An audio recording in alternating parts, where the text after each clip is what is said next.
dia buang. Buang barang, ambil barang tu. Ambil barang tu. Dia buang ongkok ni, dia buang ongkok. Dia buang.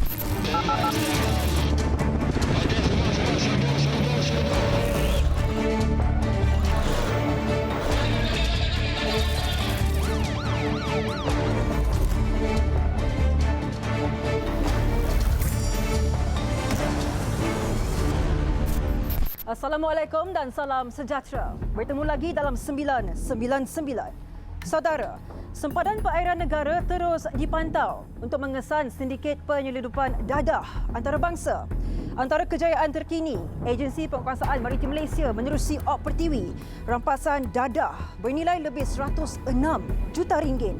Rampasan terbabit adalah yang terbesar dalam sejarah APMM sejak beroperasi selama 16 tahun lalu. Saya bersama wartawan Rosli Abdul Rahman ke Pulau Pinang untuk mendapatkan perincian kes. Saksikan laporan kami. Oh, dia buang, dia buang.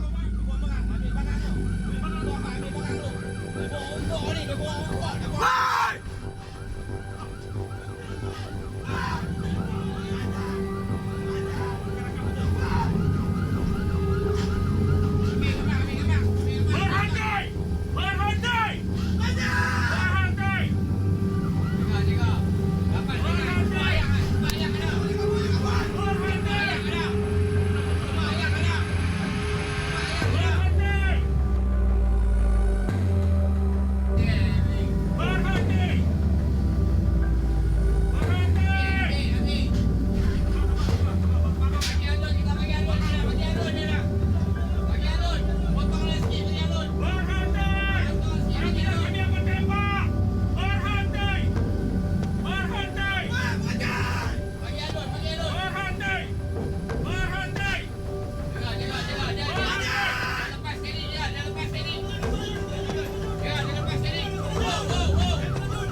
Ini antara rakaman aksi penyeludup dadah yang memecut laju bot yang dipandu gara-gara ingin meloloskan diri daripada sekatan Agensi Penguasaan Maritim Malaysia. Dalam tempoh 1 minggu, 2 siri penyeludupan melalui perairan Pulau Pinang berjaya dikesan. Tindakan berani membawa masuk barangan terlarang ini disyaki dikendalikan sindiket yang sama.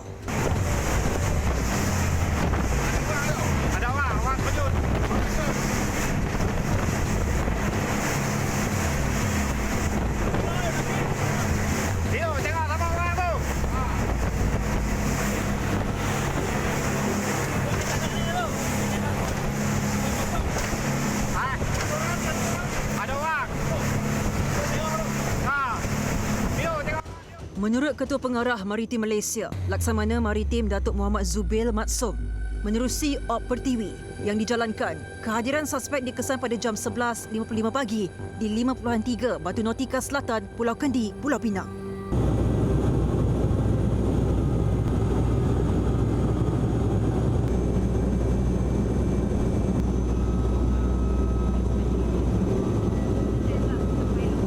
Ini adalah kes yang kedua dalam tempoh tidak kurang dari seminggu. Kes yang first case kita dapat lebih kurang 250 kg dadah, dan kali ini kita dapat yang lebih besar, iaitu sejumlah 2.188 tan. Dalam operasi ini, 45 aset APMM termasuk kapal, bot dan pesawat digerakkan setiap hari bagi mengawal perairan negara daripada dicerobohi penyeludup.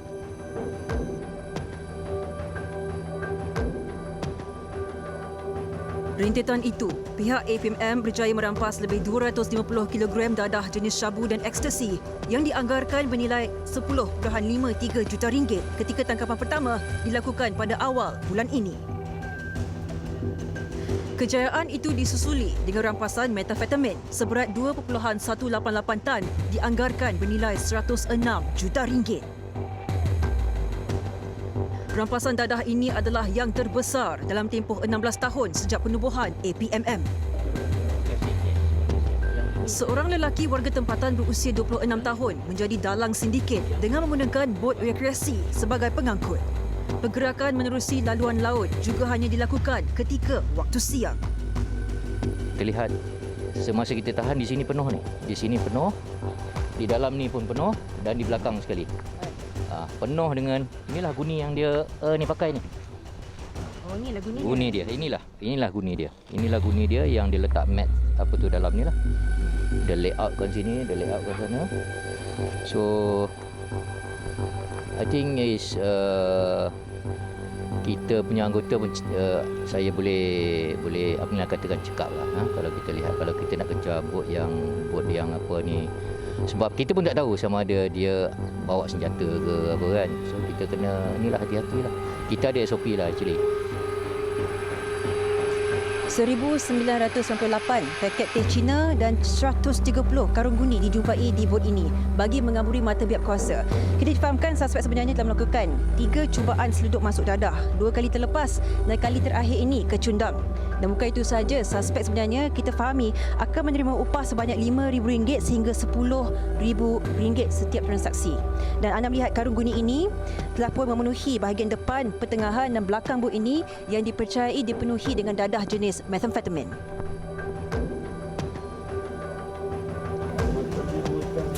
Sebelum ditahan, suspek dilaporkan cuba melepaskan diri dengan terjun ke laut bagi mengelak dikenakan tindakan di bawah Seksyen 39B Akta Dadah Berbahaya 1952. Dia buang ke laut, dia terjun.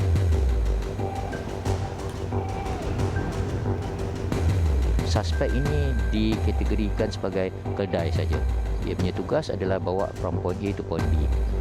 Sekarang kita bekerjasama dengan pihak PDRM, khususnya bahagian JSJN, untuk kita lihat bagaimana dadah yang boleh dibawa masuk, dari mana asal usul dia dan ke mana hendak diedarkan. Adakah dia untuk lokalnya umbatan ataupun Malaysia ni ataupun khususnya Penang ni adalah transit saja. Modus apa ni operandi dia, satu dibuat pada sebelah malam dan satu dibuat di sebelah pagi. Dan yang samanya apabila kita kesan kejar saja, suspek semua terjun ke laut.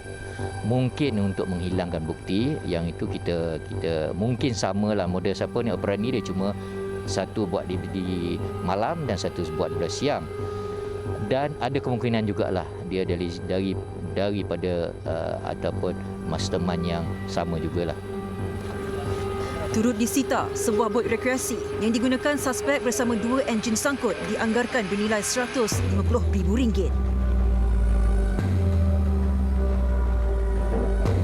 Pihak APMM akan terus mempergiatkan rondaan dan operasi bagi menjaga kedaulatan dan keamanan perairan negara.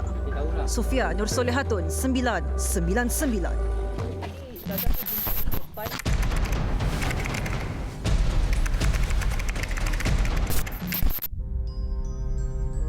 Satu sindiket pengedaran dadah di pusat hiburan dan parti liar tumpas selepas sekumpulan 7 lelaki dikenali sebagai geng Fei Long ditahan. Sejumlah dadah bernilai lebih RM2.5 juta turut dirampas di lokasi yang berlainan. Hasil penahanan kesemua suspek kemudiannya membawa kepada pembongkaran tempat persembunyian dadah di Jenjarum, Selangor. Menurut Ketua Polis Kuala Lumpur, Datuk Saiful Azli Kamarudin, kesemua suspek direman 7 hari sehingga 22 Disember. Kes disiasat mengikut Seksyen 39B Akta Dadah Berbahaya 1952.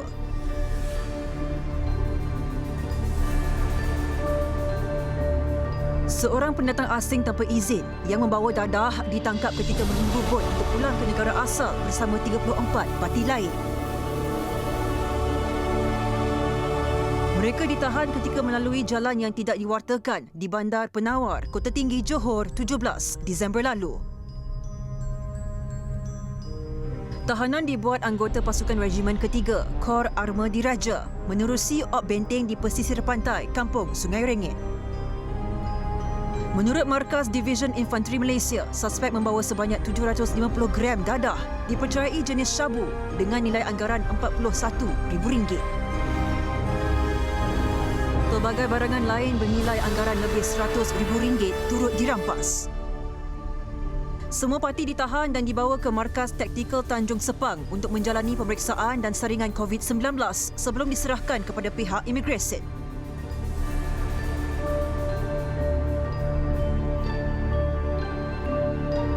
Seorang remaja perempuan yang dipercayai membuang bayi di belakang sebuah rumah di kampung Delik Kanan ditahan 17 Disember lalu.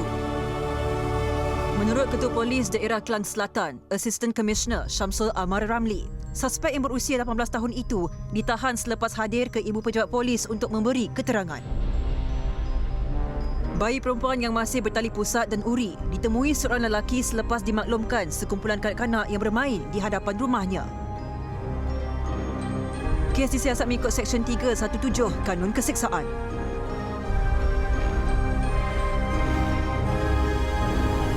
Seorang pengawal keselamatan dijatuhkan hukuman penjara 8 tahun dan 4 sebatan kerana melakukan amang seksual terhadap cucu tirinya yang berusia 8 tahun.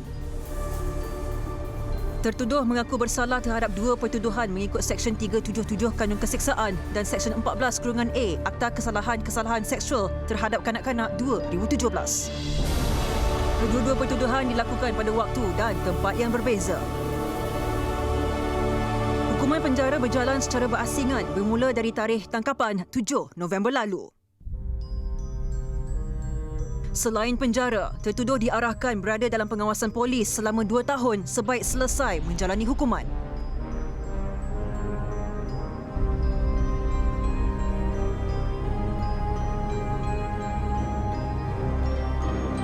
Polis menumpaskan sindiket pelaburan mata wang kripto dikenali Ali Exchange yang mengakibatkan kerugian 4.7 juta ringgit.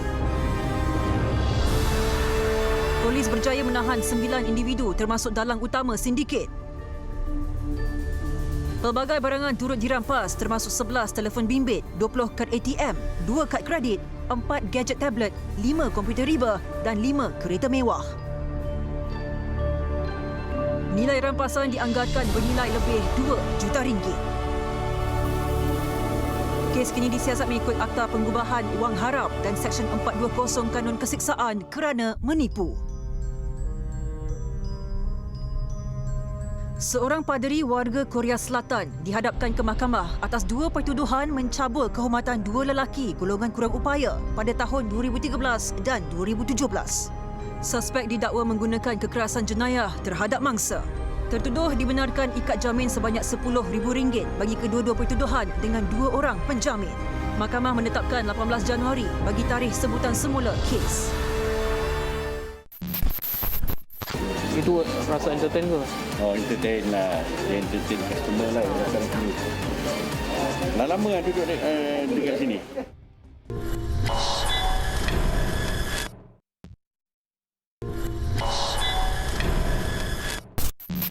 Taktik sekumpulan lelaki menganjurkan parti persendirian secara tersembunyi di sebalik pusat kecantikan akhirnya dibongkar pasukan polis IPD Serdang. Ketika operasi dijalankan, pengunjung ditemui sedang bersembunyi di sebalik pintu rahsia. Laporannya bersama wartawan Haziq Hamid. Menganjurkan parti liar di sebalik premis pusat kecantikan bagi mengaburi mata pihak berkuasa.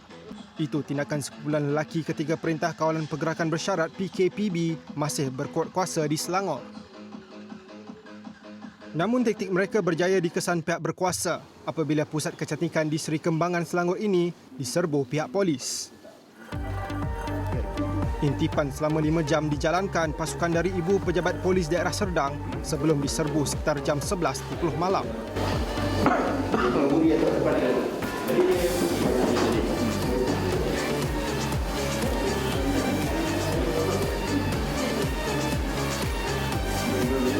Tak digunakan dulu ni. Oh, maknanya spa yang tidak digunakan lah. So kegiatan ini kegiatan private party duduk dekat atas. Hasil pemeriksaan pusat kecantikan ini dilaporkan tidak beroperasi semenjak PKP dikuatkuasakan. 8 individu dipercayai terbabit sebagai perancang utama penganjuran parti liar ini dengan menempah gadis pelayan pelanggan melalui ejen pusat kecantikan ini. Tempahan gadis pelayan dibuat pada kadar RM400 hingga RM600. Setiap urus niaga dilakukan secara dalam talian dan hanya pelanggan tertentu dibenarkan untuk membuat tempahan. Mau minum dekat sana. Lepas tu ini Amoy. Itu rasa entertain ke? Oh, entertain lah. Dia entertain customer lah. Dah lama duduk dekat sini. Saya pun tak tahu lah. Saya pun tak tahu. Atau saya datang saja. Oh, semua Apa tak. You pun berapa lama sudah So, tadi? Oh, semua pertama kali. Tapi entertain sebab ada minum lah. minum. Ada entertainer kat sini lah. Semua yang entertain ni ramai lah. You pun ambil amal dekat tadi lah. Minum dekat sana. You ada customer lah, dia mesti datang. Oh, ada customer dia mesti duduk ni lah. Tengoklah.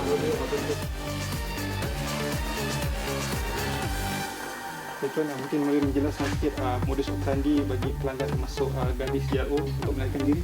Okey, tempat ni sebenarnya tempat yang telah pun disewa khas oleh mereka. Jadi dia orang akan datang ke sini melalui seseorang lah. Apabila dia mendengar ataupun satu pergerakan di luar, secara automatiknya dia akan cabut switch ataupun fuse lampu, terus akan gelap. Sebelum mereka cabut, mereka dah lalu ikut jalan tu. Hasil pemeriksaan lanjut, pihak polis berjaya menemukan satu laluan rahsia yang dipercayai digunakan pengunjung untuk meloloskan diri. Memang tak disangka. Tak disangka. Tetapi bila pegawai kita mendengar bunyi, mula dah cari, akhirnya terpapak. Dapat dikunci daripada di dalam. Laluan ini dihubungkan ke sebuah bilik khas yang ditempatkan beberapa loker penyimpanan barang dipercayai digunakan sebagai pintu rahsia.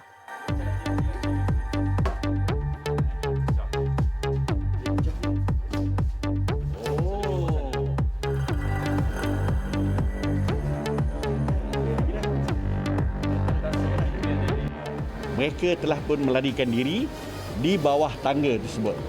Tetapi tangga itu adalah ada tangga menuju ke bangunan yang lain, yang bangunan atas. Malahan bangunan ini telah pun ditutup. Bangunan ini pukul 10 telah pun ditutup. Tapi dia tidak dapat melarikan diri. Oleh sebab itulah dia hanya tinggal duduk di bawah tangga itu. Dan di bawah tangga itu tadi dibekalkan kipas. Kipas angin ada dekat bawah tangga itu. Semua mereka ini kita dapati seramai 8 lelaki tempatan. Juga kita terdapat seramai 11 perempuan warga asing. Mereka ini telah kita ambil dan pindahkan, letakkan di kawasan ni tadilah, di kawasan yang lebih terang untuk kita nak soal siasat. Jadi akhirnya kita percaya mereka ini adalah menjalankan aktiviti private party.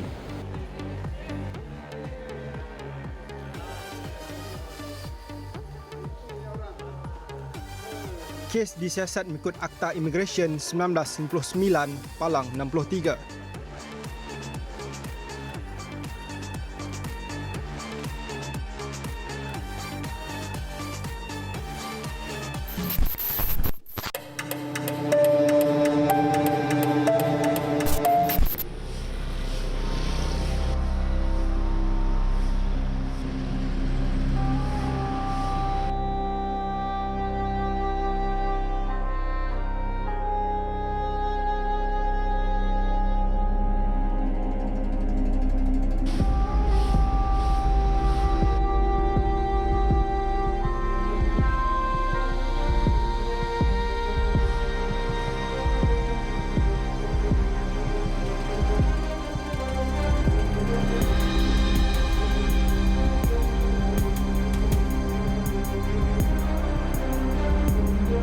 Cubaan ragut dua lelaki bermotosikal di Bandar Seri Damansara berjaya dirakam netizen. Dan dalam kejadian itu, suspek dilihat memecahkan cermin bahagian penumpang kenderaan terbabit bagi mendapatkan beg tangan mangsa. Walaupun cubaan itu gagal, namun video terbabit menjadi tular di media sosial dengan lebih 60,000 tontonan sehingga mendatangkan keresahan di kalangan netizen. Okay, kalau untuk pemandu wanita yang mana nak duduk di traffic light ke apa ke, tengok belah kiri, aset yang penting seperti handbag ke, handphone ke, letak bahagian yang selamat. So bila kita duduk kat traffic light, kita tutup tingkap apa semua, barang ada yang kita dah rasa selamat kat situ. So kita dah tak perlu nak takut dekat ancaman luar. So pada pengguna jalan raya kita kena berhati-hati lah. So kena alert lah dalam masa apa yang berlaku di sekeliling kita. Kalau boleh bawa kereta tu janganlah seorang kan. Ada teman kat tepi ke. Lepas tu handbag tu biarlah letak dekat yang selamat. Akak pun rasa kesal lah sikit. Jadi kita macam tak sedar hati lah. Rasa marah pun ada juga. Contohnya. Nasihat pakcik kepada anak-anak muda keseluruhan di mana saja berada. Buatlah kerja yang terbaik, jangan buat jenayah. Sebab jenayah ini adalah membawa padah, menanggung kepada diri sendiri. Jadi kita harus berhati-hati apa yang dikerjakan. Buatlah yang kerja yang terbaik, yang halal, yang diredai Allah Ta'ala. Susulan rakaman tular itu, kami bertemu Ketua Polis Daerah Petaling Jaya, ACP Nik Ezani Muhammad Faizal bagi mendapatkan perincian kes. Okey, statusnya kita masih lagi dalam siasatan. Kita dalam usaha mengesan suspek yang melakukan jenayah ini.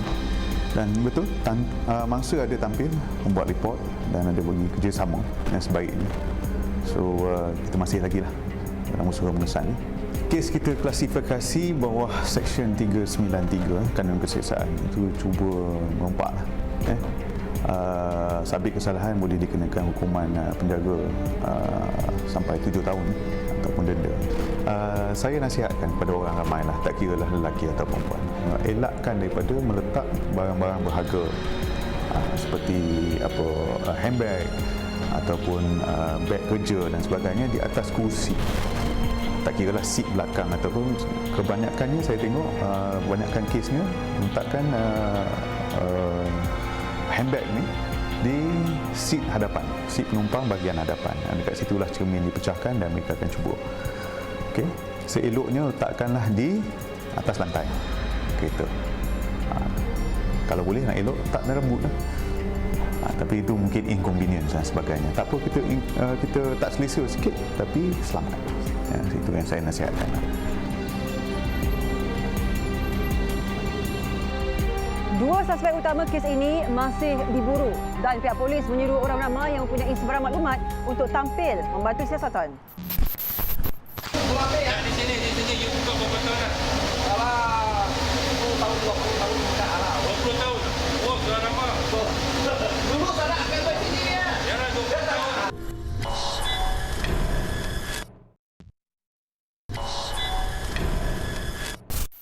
Lebih 20 tahun menjadi tempat persinggahan penagih. Akhirnya sarang terkenal di Sabak Bernam ini berjaya dibersihkan. Operentas yang dilancarkan pasukan AADK Selangor turut mencari alternatif untuk menghalang sarang ini daripada kembali aktif. Wartawan Iman Syafiq Jamaluddin turut menyertai operasi ini. AADK Negeri Selangor bersama Ibu Pejabat Polis Daerah Sabak Bernam menjalankan op rentas yang turut disertai Pegawai Daerah Sabak Bernam, Nasir Mamat.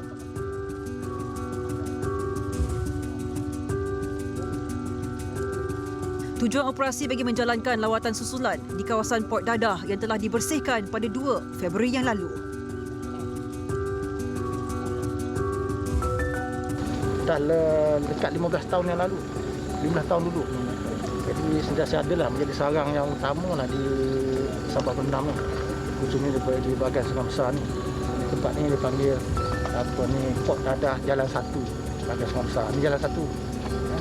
Jadi bila operasi berterusan yang kita buat 3 tahun lepas, akhirnya kita berjaya lah mencegah ianya berterusan. Kawalan di kawasan ini bermula jam 8.30 pagi sehingga jam 8.30 malam. Kita korek pergi dalam, kita musnahkan TPN dia. So yang sana memang dah tak beroperasi lah? Tak, sana tak ada. Oh, sini pula. Sini tapi sini pun dah ditutup lah.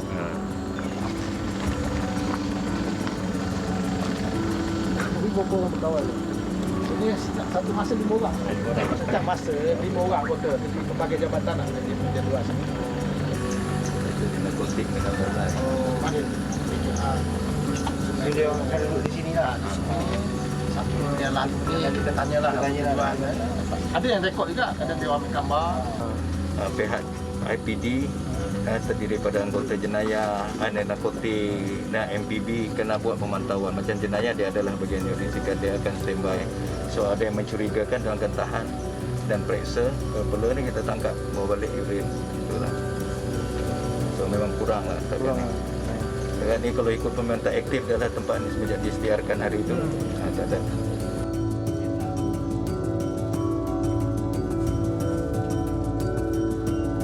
Bob Sentas ni merupakan salah satu kolaborasi antara jabatan-jabatan kerajaan di bawah silaan pegawai daerah Tuan Nasir untuk kita mengatasi masalah penagihan dadah dan juga masalah pelancongan sosial di kawasan yang kita namakan kawasan rintis ataupun kawasan inisiatif bersepadu, iaitu kawasan kolaborasi bersama jabatan-jabatan kerajaan untuk mengatasi dua perkara yang telah disebutkan tadi itulah.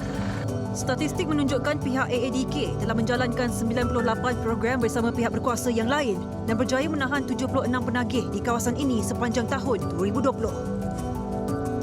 Kru 999 berkesempatan mengunjungi satu lagi port dadah di kawasan yang terletak di kawasan ladang kelapa sawit. Dipercayai port ini menjadi lokasi baharu untuk penagih dadah melempiaskan kian setelah sarang penagihan lain berjaya dibersihkan pihak berkuasa. Port ini juga menjadikan sungai sebagai laluan transaksi urus niaga jual beli dadah. Pandai lari. Kita nak pusing-pusing tak boleh. Dia kerja ayam. Kita tak biasa kan. Dia akan lari. Kawasan kelapa sawit ini dipercayai menjadi port baru penagih dadah di kawasan ini, di mana urus niaga mereka melalui polistrin yang mereka akan letakkan duit dan hantar ke sana, dan daripada sana pengedar akan menghantar dadah melalui polistrin yang melalui sungai inilah.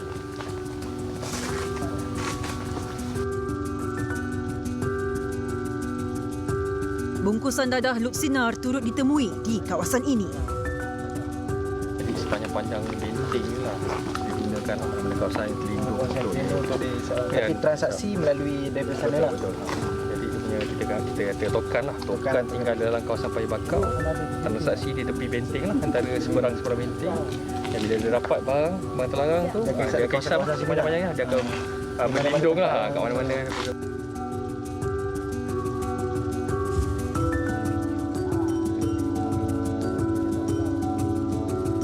Operasi ni kita ada berkala lah ya. Mungkin selepas ini kita berhak secara begini, tapi dia ambil alih polis berkala, tapi berterusan.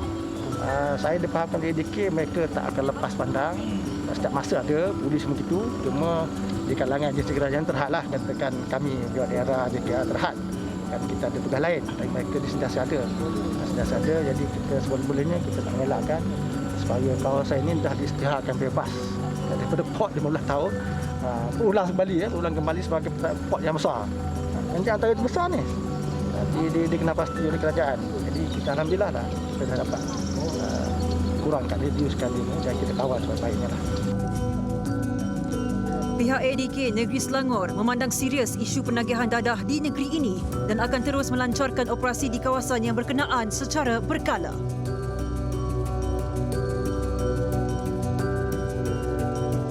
Laporan Iman Syafiq Jamaluddin 999. Lebih 20 tahun menggunakan logo halal tidak sah.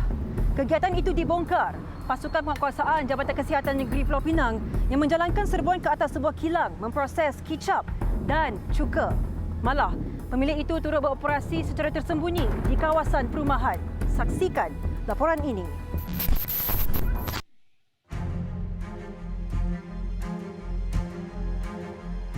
Sebuah kilang memproses kicap yang beroperasi lebih 20 tahun diserbu bahagian keselamatan dan kualiti makanan Jabatan Kesihatan Pulau Pinang dan beberapa agensi lain. Operasi dijalankan setelah mendapat aduan awam mengenai aktiviti kenderaan berat yang mencurigakan di kawasan ini.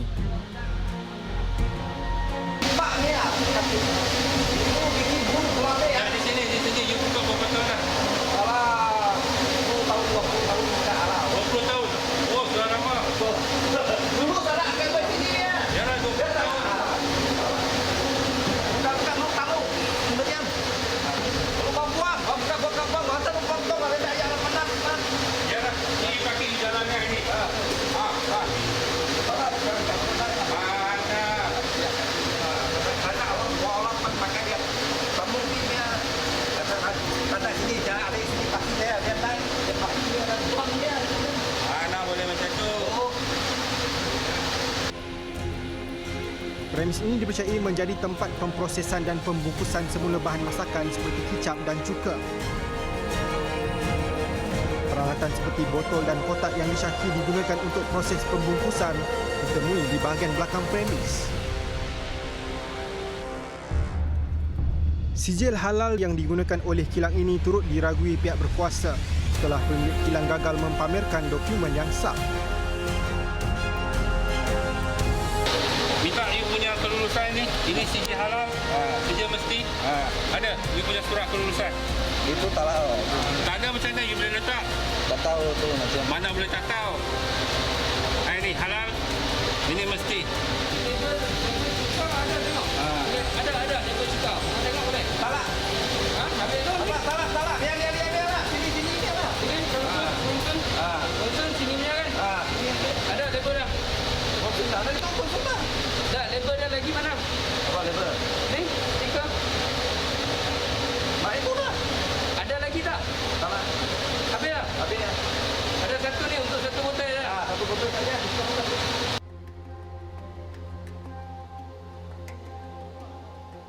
Kawasan persekitaran kilang juga didapati tidak berada dalam keadaan bersih. Hasil pemeriksaan lanjut mendapati ruang bagi kerja memproses kicap di sini dibiarkan tanpa penjagaan teliti.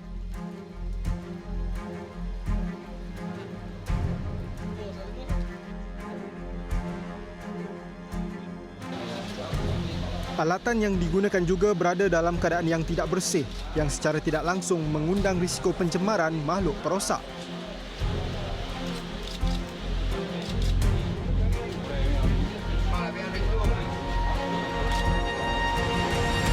Perkara yang kita ambil serius benda ni iaitu di mana terdapat logo halal dan juga logo mesti, di mana tanpa kebenaran daripada pihak berkuasa berkenaan di mana kita dapati terdapat satu logo mesti, dan bila kita selidiki memang tak ada satu kelulusan daripada bahagian kawalan keselamatan kualiti makanan. Itu kita akan panjangkan kepada unit yang berkenaan . Notis penutupan premis dikeluarkan di bawah Seksyen 11 Akta Makanan bersama 2 notis kompaun dengan nilai anggaran RM6,000.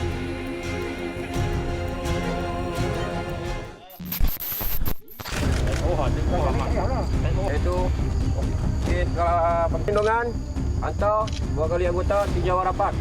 Sekiranya dilupa.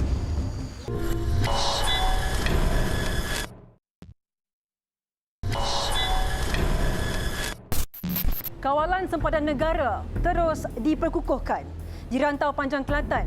Penambahan aset dan anggota Angkatan Tentera Malaysia ATM dilaksanakan bagi memperkukuhkan lagi keselamatan sempadan Malaysia-Thailand. Rondaan secara agresif antara 3 aspek utama operasi Merpati yang digerakkan oleh Pasukan 8 Brigade Infanteri Malaysia. Saksikan laporannya.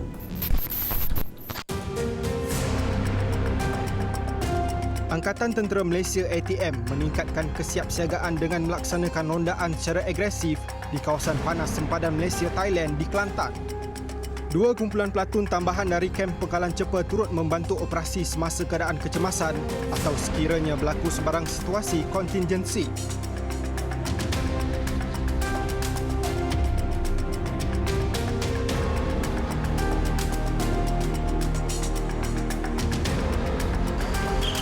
Terima OP ni maksudnya tadi sebagaimana daripada sebelah kanan saya ni melalui laluan yang tuan-tuan nampak di sebelah kanan, dia akan ronda. Sebenarnya sepatutnya daripada sana. Okey. Tetapi sana dah tenggelam, so kita buat daripada sini. Ronda daripada sana akan menghala ke arah kiri. Iaitu di perlindungan hantar 2 kali anggota tinjauan rapat. Sekiranya dilupa. Dengan kekuatan 274 anggota 8 brigade, lebih 59 kawasan panas di sempadan negeri Thailand berjaya dikawal. Kompetan midi, Kompetan Walati, dan Pendek, Daripada Polis, Gor Romeo, 3. Kita meningkatkan kesiagaan tu juga meliputi penggunaan drone dan juga kerjasama ataupun perkongsian maklumat fizikal dengan agensi lain di bawah Benteng. Jadi penggunaan drone itu amat berguna supaya kita dapat kenal pasti ancaman itu lebih awal. Sekiranya ada kelompok-kelompok ataupun suspek penyelundup sedang dalam aktiviti mereka menyeludup, jadi kita dapat ambil tindakan yang lebih awal dari segi persediaan dan juga perkongsian maklumat risiko itu kita kenal pasti kawasan-kawasan mana yang dijangkakan akan berlaku penyeludupan, jadi anggota kita lebih bersedia untuk menghadapi keadaan tersebut. Persiapan operasi Batalion ke-6 Regimen Askar Melayu Diraja dibuat bagi mengukuhkan keselamatan dan kedaulatan negara di sempadan Malaysia, Thailand. Sebuah stor 3 tingkat dipenuhi barangan tiruan berjenama diserbu pasukan KPDN HEP wilayah Persekutuan. Hasil pemeriksaan mendapati bahawa premis berkenaan telah pun diubah suai dengan penambahan lift sementara bagi membawa barangan tiruan ke sebuah bilik rahsia di aras ketiga bangunan terbabit. Laporannya bersama wartawan Haris Farouk Alex. Hasil risikan selama 2 minggu, pasukan penguasaan Kementerian Perdagangan Dalam Negeri dan Hal Ehwal Pengguna wilayah Persekutuan Kuala Lumpur sekali lagi berjaya melumpuhkan wakil pemborong barangan tiruan di Jalan Kenanga. Lebih 40,000 unit barangan tiruan berjenama dirampas hasil serbuan di beberapa premis yang disyaki kepunyaan pemilik yang sama. Penemuan ini juga hasil penyamaran pasukan risikan yang menjadi pembeli secara dalam talian. Pemilik premis dikatakan telah menukar taktik untuk menjalankan perniagaan secara dalam talian sejak perintah kawalan pergerakan yang bermula Mac lalu.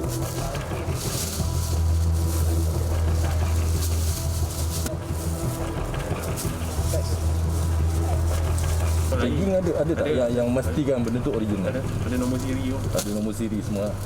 So dia bila macam ni dia orang tahulah yang ni. Dia orang tengok pun dia orang tahu macam mana kualiti dia. Kadang jahitan dalam dia kadang yang original kan ada tagging.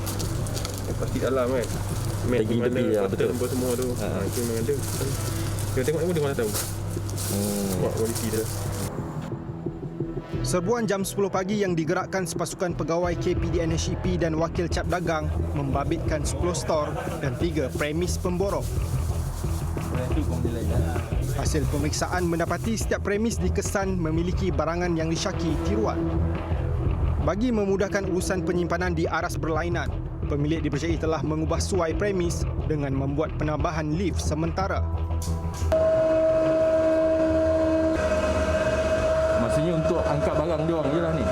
Dia punya office tu. Kita ada CCTV kat sini, dia pantau CCTV. Dia masuk kat sini. Kita tengok.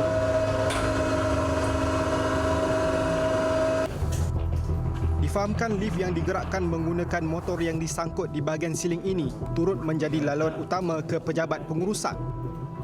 Sistem pengawasan kamera litar tertutup juga dipasang bagi memantau kehadiran pihak berkuasa. Satu manusia itu Kelantan, Ipoh, Perak, Kedah, Johor Bahru. Banyak orang ambil sama you lah. Banyak ini sekarang fikir-fikir. Tapi sekarang kurang lah. Ini tahun kalau kurang tak ada, lah. memang banyak lah ambil sama you. Orang pasar malam pun ambil sama you. Itu dulu bos. Dulu. Ini tahun tak boleh banyak. Barangan tiruan ditempatkan di setiap bilik kecil di aras 3 premis ini sebelum diagihkan kepada pembeli. Menurut pemilik premis berusia 39 tahun ini, sasaran pelanggan adalah peniaga pasar malam dan peniaga dalam talian yang ingin membeli secara pukal. 2 wanita yang bekerja di sini turut mengaku tidak dibenarkan untuk naik ke stor penyimpanan. Hanya seorang pekerja lelaki warga asing yang menguruskan aktiviti keluar masuk barang. Yang kata bangla yang nak kata nak pergi makan tu yang lari tu. Oh, ada seorang lagi tadi? Tadi kan dia kata nak pergi makan. Mungkin dia nampak KDN datang, dia terus lari lah kot. Dia tak dia tinggal saya seorang.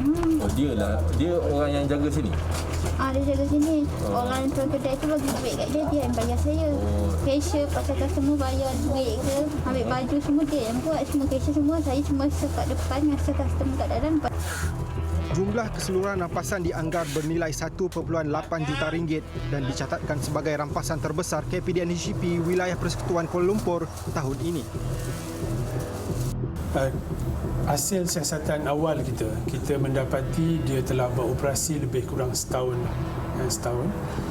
Barang-barang yang kita percaya tiruan ni diambil daripada luar negara dalam kuantiti yang sedikit lah. Dia sedikit-sedikit tetapi konsisten. Dia buat secara konsisten. So ini yang kita dapati, dia dapat simpan sampai 10 store. Dan store-store ni pula dikunci daripada luar dan dia memang tak ada akses lah. Kalau kita sekali pandang daripada luar ni seolah-olah macam tempat yang terbiar. Tapi akses dia memang melalui jalan-jalan dalam. Kes disiasat mengikut Akta Cap Dagangan 2019. Kejayaan terbaru ini sekaligus menjadikan sebanyak 46 kes terhimpun di bawah akta sama tahun ini dengan nilai keseluruhan rampasan mencecah 6.6 juta ringgit. Haris Farouk Alex, 999. 999 terus komited membawakan laporan terkini kejadian jenayah semasa. Dan bagi anda, penonton kami, jangan lupa untuk amalkan norma baru di mana saja anda berada. Sekian sahaja daripada kami sehingga kita berjumpa lagi di minggu hadapan. Mewakili tim penerbitan 999, saya Sofia Nur Solehatun mengucapkan Assalamualaikum dan selamat malam. Ingat, jenayah membawa padah.